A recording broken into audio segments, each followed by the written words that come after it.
शक्ति 30 मार्च 2024। बाबा की महावाक्य।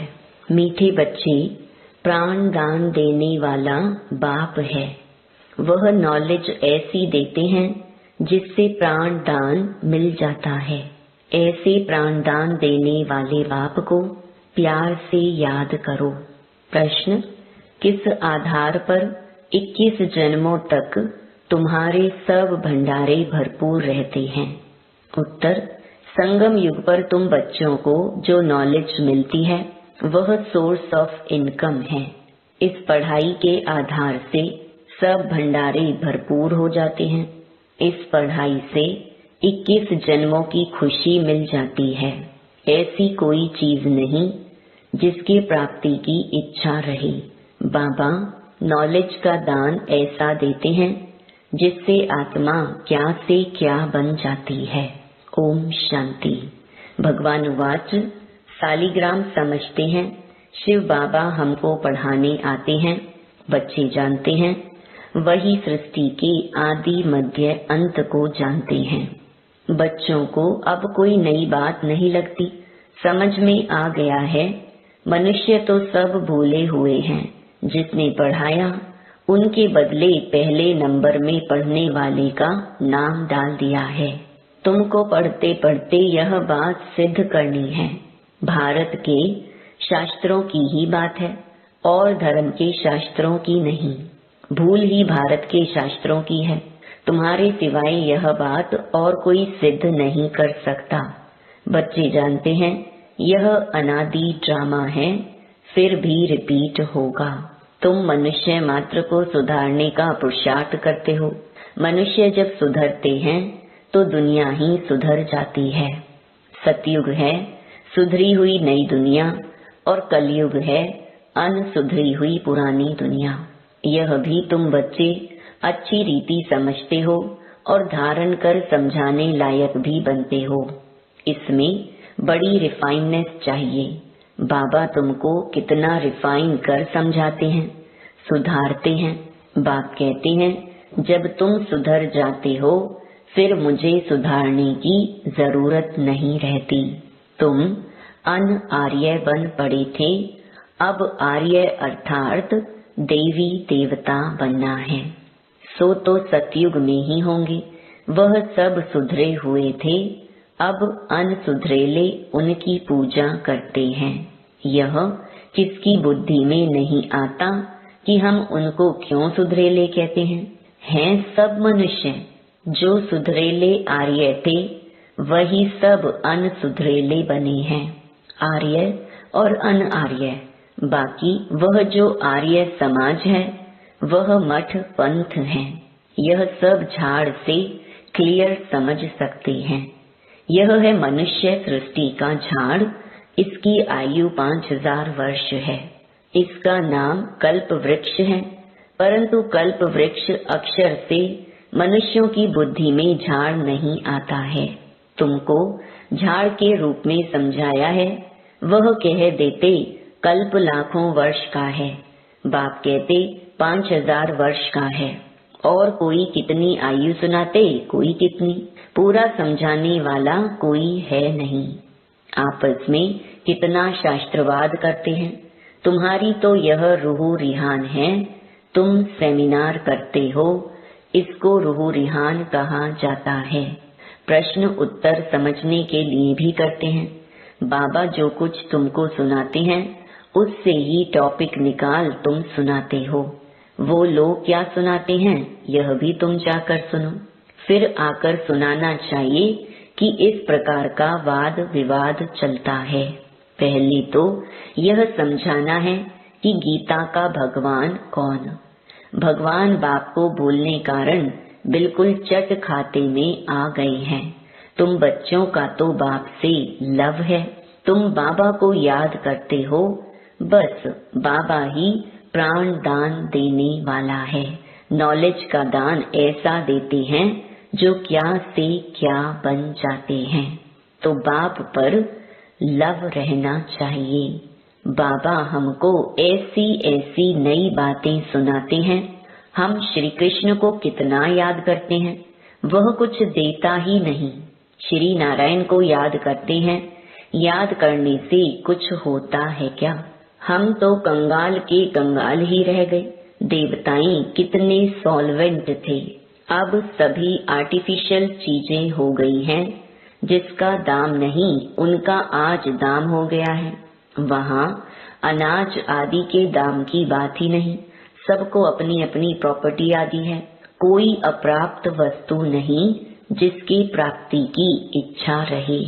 बाबा कहते हैं, मैं तुम्हारा भंडारा भरपूर कर देता हूँ। तुमको ऐसी नॉलेज देता हूँ जिससे तुम्हारा भंडारा भर जाता है। तुम्हारी बुद्धि में है, knowledge is source of income. Knowledge ही सब कुछ है। इस पढ़ाई से तुम कितना ऊंच बनते हो। पढ़ाई का भंडार है ना। वह टीचर्स पढ़ाते हैं, उनसे अल्पकाल का सुख मिलता है। इस पढ़ाई से तुमको 21 जन्म का सुख मिलता है। तुम बच्चों को बहुत खुशी होनी चाहिए। यह समझने में टाइम लगता है, जल्दी कोई समझ ना सके। कोटों में कोई निकलता है। आधा कल्प सभी मनुष्य एक दो को गिराते ही आए हैं। चढ़ाने वाला एक बाप है। बेहद की पढ़ाई पढ़ाने वाले के बदले पढ़ने वाले का नाम डाल दिया है। दुनिया इन बातों को नहीं जानती। कहते हैं भगवान वाच पढ़ाकर गए, फिर उनका कोई शास्त्र रहता नहीं। सतयुग में कोई शास्त्र है नहीं। यह सब है भक्ति मार्ग के शास्त्र। कितना बड़ा झाड़ है। भक्ति की यह अनेक टाल टालियां ना हो तो झाड़ का नाम भी ना रहे। यह सब धारणा करने की बातें हैं। तुम धारणा करते हो। पढ़ाने वाला तो पढ़ाकर गुम हो जाता है। पढ़ने वाले आकर विश्व के मालिक बनते हैं। कितनी नई बातें हैं। एक भी बात कोई की बुद्धि में बैठती नहीं है। स्टूडेंट भी तुम सब नंबरवार हो। कोई पास होते, कोई फेल होते। यह है बेहद का बड़ा इम्तिहान। तुम जानते हो, हम अभी अच्छी तरह पढ़ेंगे तो कल्प कल्पांतर अच्छा पढ़ेंगे। अच्छा पढ़ने वाले ही ऊंच पद पाते हैं। नंबरवार सब जाएंगे। सारा क्लास ट्रांसफर होता है। नंबरवार जाकर बैठते हैं। यह ज्ञान भी आत्मा में है। अच्छा व बुरा संस्कार आत्मा में है। शरीर तो मिट्टी है। आत्मा निर्लेप हो नहीं सकती। 100% सतो प्रधान और 100% तमो प्रधान कौन है, यह भी तुम समझते हो। पहले तो गरीबों को उठाना पड़े, वह पहले आएंगे। गुरुओं के भी अच्छे अच्छे अनन्य शिष्य जब आएंगे तब उनकी बुद्धि खुलेगी। देखेंगे यह तो हमारे ही पत्ते निकलते जाते हैं। यहाँ के जो होंगे वह तो निकल आएंगे। बाप आकर नया झाड़ शुरू करते हैं। जो और धर्मों में जाकर पड़े हैं वह सब लौटेंगे, फिर भी अपने भारत में ही आएंगे। भारतवासी ही थे ना। हमारी डाल के जो हैं वह सब आ जाएंगे। आगे चलकर तुम सब समझते जाएंगे। अब बाहर से सबको धक्का मिलता जाता है। जहाँ जहाँ बाहर वाले हैं उनको भगाते रहते हैं। समझते हैं यह बहुत धनवान हो गए हैं, यहाँ वाले गरीब हो गए हैं। पिछाड़ी में सबको अपने अपने धर्म में जाना होता है। आखिर सब अपने अपने घर तरफ भागेंगे। विलायत में कोई मरता है तो उनको भारत में ले आते हैं, क्योंकि भारत है फर्स्ट क्लास पवित्र भूमि। भारत में ही नई दुनिया थी। इस समय इसको वॉइसलेस वर्ल्ड नहीं कह सकते। यह है विशियस वर्ल्ड, इसलिए बुलाते हैं हे पतित पावन आओ, आकर हमको पावन बनाओ। भल दुनिया तो यही है, परंतु इस समय दुनिया में कोई पावन तो है नहीं। पावन आत्माएं मूल वतन में है, वह है ब्रह्म महतत्व। सब पावन बनकर वहाँ जाएंगे, फिर नंबरवार आएंगे पाठ बजाने। आदि सनातन देवी देवता धर्म का यह फाउंडेशन है। फिर 3 ट्यूब निकलती हैं, यह तो देवता धर्म है। यह कोई ट्यूब नहीं है। पहले यह फाउंडेशन, फिर 3 ट्यूब्स निकलती हैं। मुख्य हैं 4 धर्म। सबसे अच्छा धर्म है यह ब्राह्मण धर्म। इनकी बहुत महिमा है। हीरे जैसा तुम यहाँ बनते हो। बाप तुमको यहाँ पढ़ाती हैं तो तुम कितने बड़े हो। देवताओं से भी तुम ब्राह्मण बड़े नॉलेजफुल हो। वंडर है ना। हम जो नॉलेज लेते हैं वह हमारे साथ चलती है, फिर वहाँ नॉलेज को ही भूल जाते हैं। तुम जानते हो पहले हम क्या पढ़ते थे, अब हम क्या पढ़ते हैं। ICS वाले क्या पढ़ते हैं और बाद में क्या पढ़ते हैं, फर्क तो है ना। आगे चलकर तुम बहुत नई पॉइंट सुनेंगे, अभी नहीं बताएंगे। पार्ट ही आगे सुनने का है। बुद्धि में रहता है नॉलेज का पार्ट जब पूरा होना होगा तब हम भी उस समय बाबा के ज्ञान को धारण कर लेंगे। फिर हमारा पार्ट स्वर्ग में शुरू हो जाएगा, उनका पार्ट पूरा हो जाएगा। बुद्धि में बहुत अच्छी धारणा चाहिए। सिमरन करते रहो, बाप को याद करते रहो। याद नहीं होगी तो कम पद पाएंगे। बाप को याद करते करते शरीर का भान निकल जाएगा। सन्यासी भी इस अवस्था का अभ्यास करते करते शरीर छोड़ देते हैं, परंतु उन्हों का रास्ता अलग है, इसीलिए उनको फिर जन्म लेना पड़ता है। फॉलोअर समझते हैं वह ब्रह्म में लीन हो गया, फिर वापस आ नहीं सकता।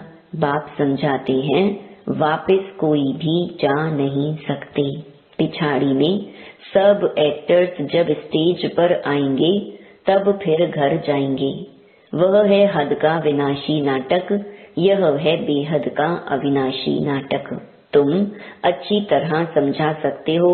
यह ड्रामा जो मिसल चलता है वह तो फिर छोटे छोटे ड्रामा बनाते हैं, झूठी फिल्म बनाते हैं। उनमें थोड़ी अच्छी बातें होती हैं, जैसे विष्णु अवतरण दिखाते हैं। ऐसे नहीं ऊपर से कोई उतर आता है। लक्ष्मी नारायण पार्ट बजाने आते हैं, बाकी ऊपर से कोई नहीं आते हैं। अब तुम बच्चों को बाप पढ़ाते हैं, तब यह बातें तुम सब समझ सकते हो। पहले तुम भी तुच्छ बुद्धि थे, जब बाप ने समझाया है तब तुम्हारे कपाट खुल गए हैं। इतना समय जो कुछ सुना वह कोई काम का नहीं था और ही गिरते गए, इसलिए तुम सबसे लिखवाते हो। जब लिखकर देवे तब समझा जाए। कुछ बुद्धि में बैठा है, बाहर से आते हैं, फॉर्म भराते हैं तो मालूम पड़े हमारे कुल का है। मूल बात है बाप को जानना। समझें कि बरोबर कल्प कल्प बाप हमको पढ़ाते हैं।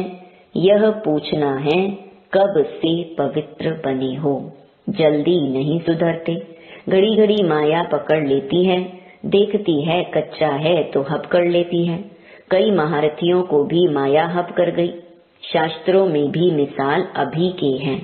मंदिर में भी घोड़े सवार महारथी प्यादे आदि दिखाते हैं। तुम अब अपना यादगार देखते हो, जब तुम बन जाएंगे तो भक्ति उड़ जाएगी।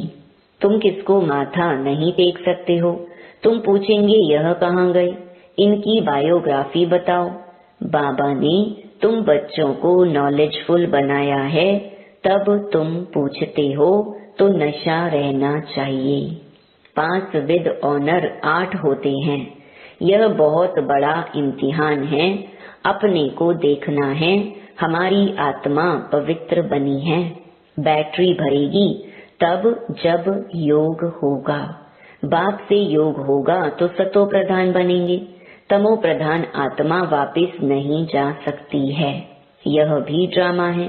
वहाँ दुख देने वाली कोई चीज नहीं है। गायें भी सुंदर हैं। श्री कृष्ण के साथ गायें कितनी सुंदर दिखाती हैं। बड़े बड़े आदमी का फर्नीचर भी सुंदर। गायें अच्छा दूध देती हैं, तब तो दूध की नदियां बहती हैं। अब यहाँ नहीं है। अभी तुम नॉलेजफुल बन गए हो। इस दुनिया को तुम तुच्छ समझते हो। इनका सारा किचड़ा स्वाहा होना है, फिर सारा किचड़ा निकल सब स्वच्छ बन जाएंगे। हम अपनी राजधानी में आते हैं, उनका नाम है स्वर्ग। सुनते ही खुशी होती है। अच्छा, मीठे मीठे सिकिलधे बच्चों प्रति माता पिता बाप दादा का याद प्यार और गुड मॉर्निंग। रूहानी बाप की रूहानी बच्चों को नमस्ते। धारणा के लिए मुख्य सार। पहला, इस अनसुधरी पुरानी दुनिया को सुधारने के लिए स्वयं को सुधारना है।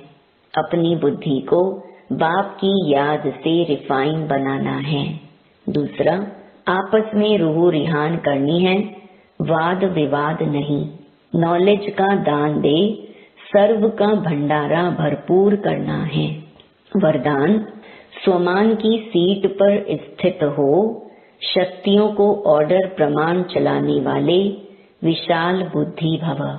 अपनी विशाल बुद्धि द्वारा सर्व शक्तियों रूपी सेवाधारियों को समय पर कार्य में लगाओ। जो भी टाइटल डायरेक्ट परमात्मा द्वारा मिले हुए हैं, उसके नशे में रहो। स्वमान की स्थिति रूपी सीट पर सेट रहो तो सर्व शक्तियाँ सेवा के लिए सदा हाजिर अनुभव होंगी। आपके ऑर्डर के इंतजार में होंगी। तो वरदान और वर्षे को कार्य में लगाओ। मालिक बन, योग युक्त बन, युक्ति युक्त सेवा सेवाधारियों से लो तो सदा राजी रहेंगे। बार बार अर्जी नहीं डालेंगे। स्लोगन, कोई भी कार्य शुरू करने के पहले विशेष यह स्मृति इमर्ज करो कि सफलता मुझ श्रेष्ठ ब्राह्मण आत्मा का जन्म सिद्ध अधिकार है। ओम शांति।